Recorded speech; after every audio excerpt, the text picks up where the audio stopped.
I am standing here to say that we need to unite our movements. We need to drop the walls that are words and everybody's movements. We have to bring them together, because if we don't, we're going to fall, because divide and conquer is a war strategy.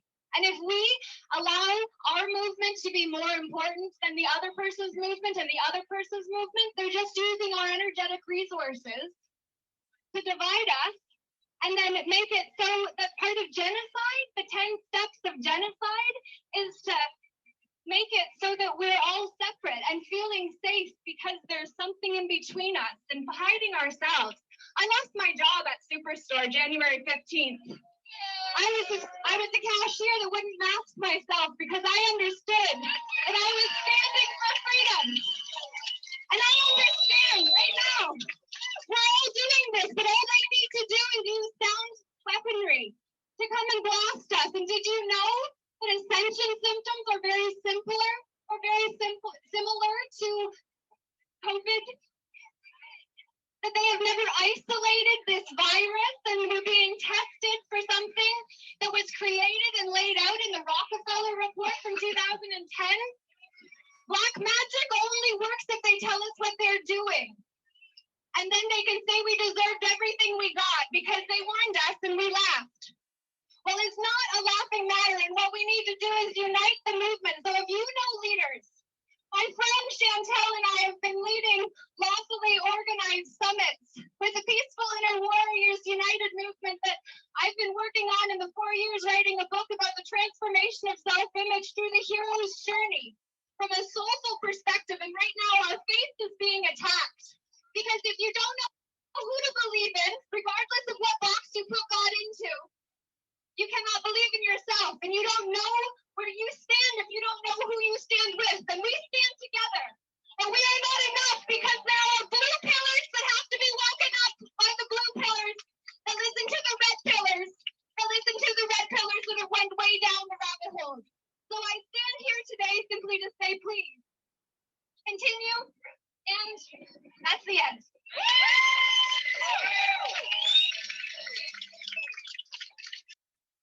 Hey, Laura J.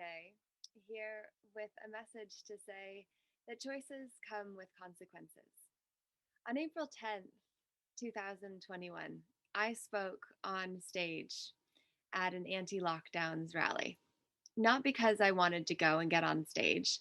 The day before, when I was told the rally was happening, I had quoted Mother Teresa, who said, "I will never attend an anti-war rally, but host a rally for peace and I will be there." And so when I declined attending the scheduled rally the next day, I figured I would find another way.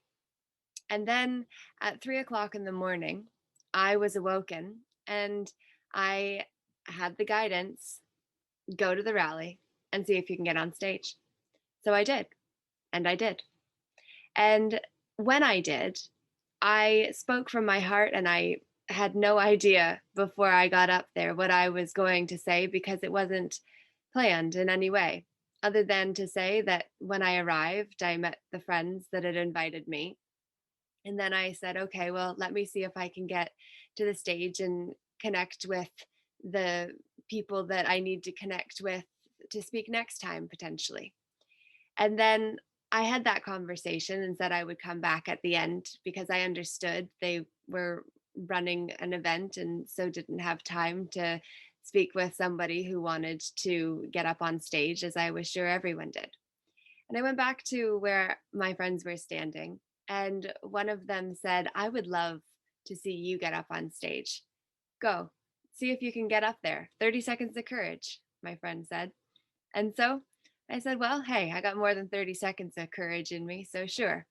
I went over and talked to the same person that I had spoke to originally when I went up next to the stage.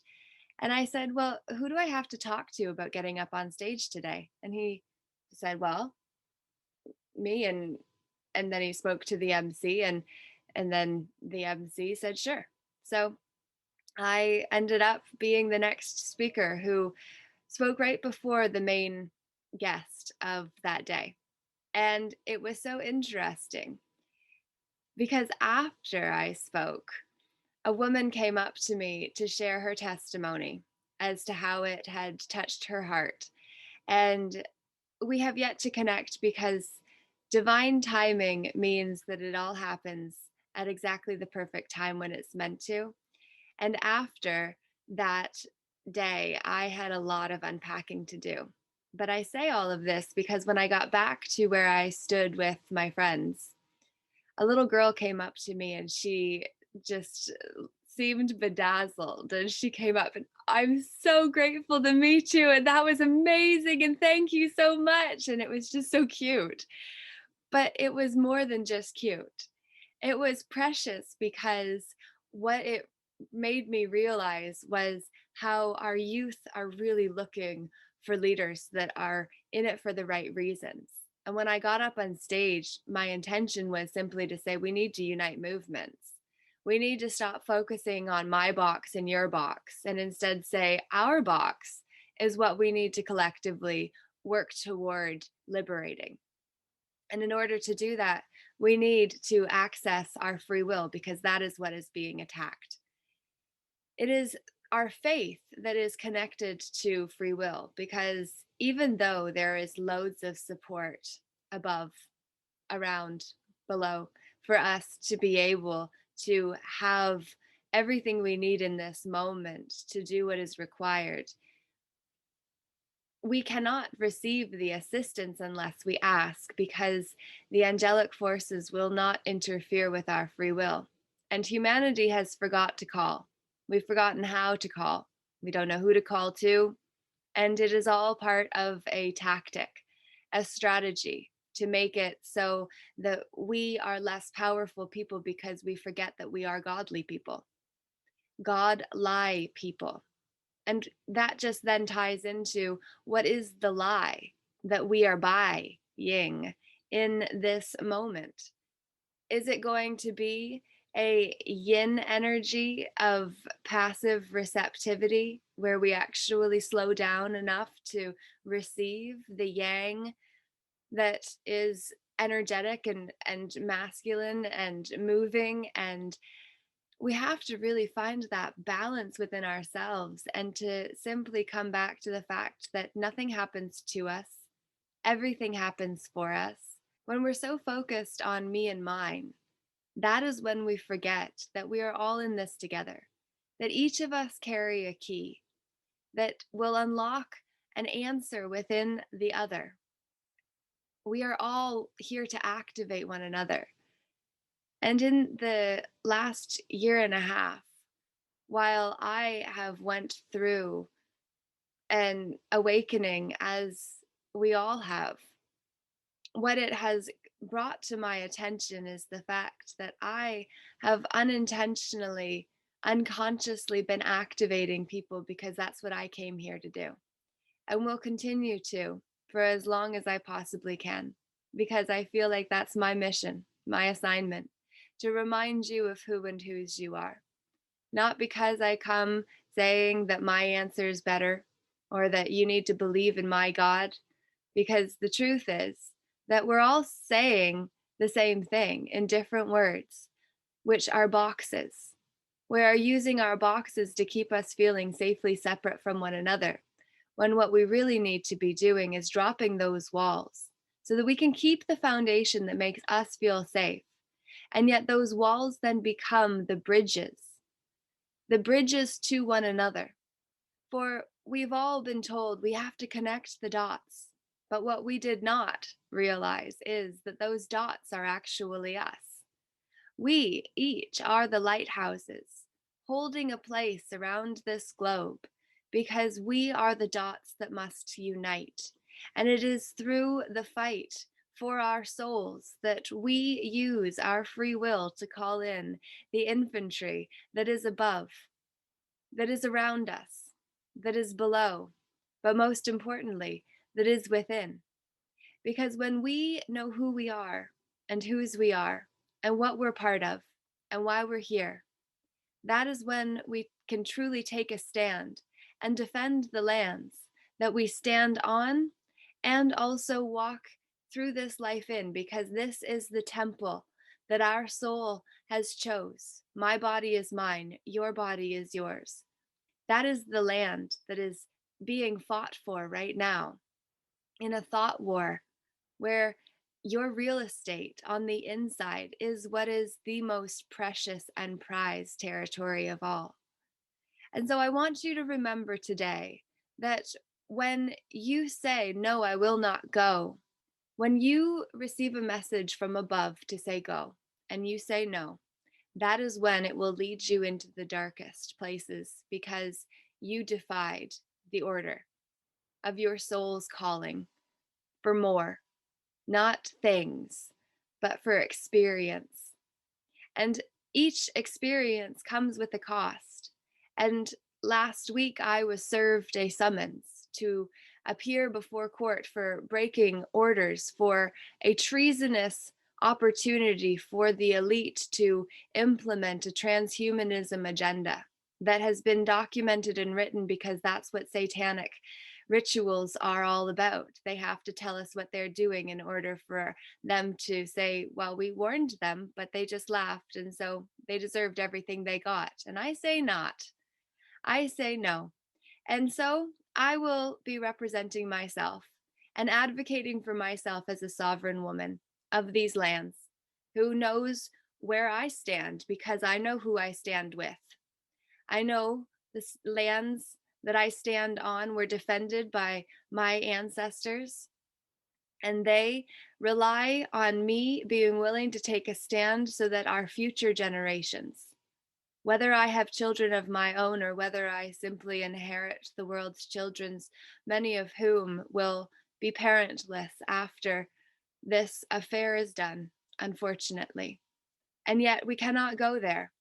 We cannot bask in the sorrow and the fear and the anger and all of the lower vibratory emotions that keep us locked into a 4D matrix grid system that keeps us powerless, which is exactly where the elite would like us to be.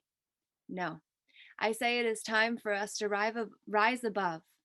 It is time for us to rise above the fear and instead fill ourselves with faith. It is time for us to understand the self that we think we are is a CELL-F that is either filled with faith or fear. And we can be afraid of taking on the system that is designed to save itself energy, time, and money. Or we can choose to say that today is as good a day as any to die, like the caravan leader in The Alchemist by Paulo Coelho says.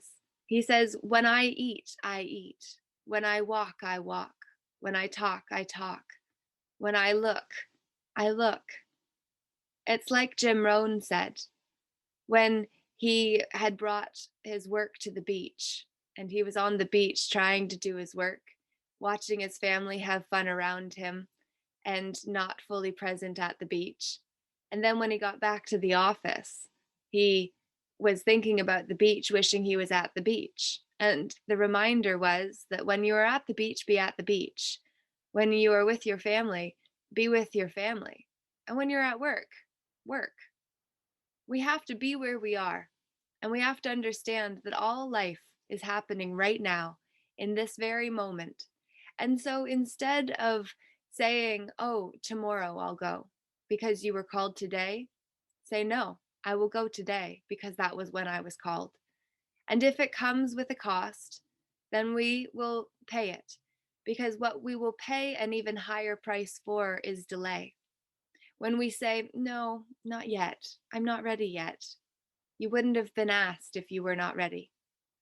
We do not live in a universe with a mean God, grand overall creator, designer, whatever you want to refer to, the source of all that is, that we all came from and all will return to.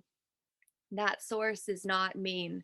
It would not ask anything of us that we were not capable of doing. Sure, it will stretch us, but we were born for this.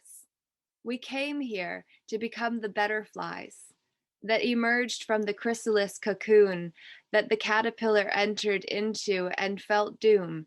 And just as it thought it was about to die, that was when it transformed into what it came here to be. And that is just the same as we. And so instead of the Me Too movement that would have us be victims and powerless, which isn't to in any way take away from the trauma and all that those who have resonated with that movement feel. It is simply to say that when you operate at a lower frequency, you play into the grid system that keeps us feeling safely separate and out of our power, out of the present moment. This present one, where all of our power to make the changes that will take us into a future tomorrow happen. All of it is happening now, like a multidimensional layer cake. And when we realize that and can bring our power back to this present moment, that is when we change the world because we chose to change our own first. So trust yourself to do what is required and know that it may stretch you and it may even break you. But instead of feeling broken on the floor, instead understand there is more within you that needed to be unleashed by first being broken open so that we could shift the M so that we could shift the M into a W and turn the Me Too movement into the We Too movement. For it is when we band together, that is when we change the world. So I hope you have an amazing day. I hope that you will be willing to say yes to an opportunity that presents itself when you feel called toward it, because that is God speaking to you, asking to express it, him, herself through you. And you are capable of far more than you have ever given yourself credit for, because our present reality is a reflection of our past level of awareness of our potential.